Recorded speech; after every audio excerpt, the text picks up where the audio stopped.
Apa itu saham? Di video ini gue bakal kasih tahu ke teman-teman semua yang menjadi penonton gue tentang apa itu saham dari hal sederhana aja.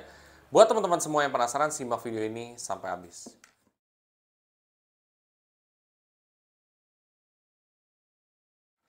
Membahas tentang saham, ya kamu harus ngerti konsep saham itu apa. Saham itu adalah kepemilikan ya kita ataupun orang lain atau orang tertentu terhadap suatu usaha. Kepemilikan orang tersebut terhadap suatu usaha. Ya, misalkan perusahaan Indomaret.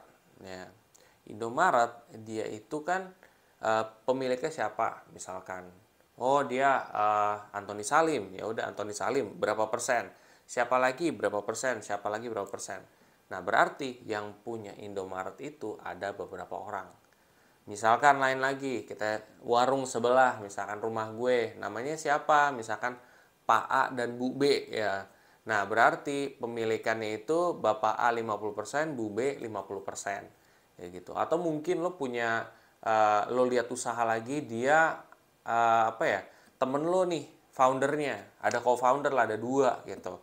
Nah, share-nya itu atau sahamnya itu dibagi 50-50. Nah, itu yang artinya saham. Saham itu kepemilikan kita terhadap suatu usaha. Jumlah dan presentasenya itu tergantung dari kesepakatan bersama antara orang yang di dalam. Berapa persennya seperti itu. Nah, semakin usaha tersebut gede, biasanya persentase si pemegang saham akan semakin kecil. Ya, tetapi ada cara lain untuk memotong persentase lebih gede. Jadi kalau biasanya mereka usahanya udah gede banget, persentase mereka kecil.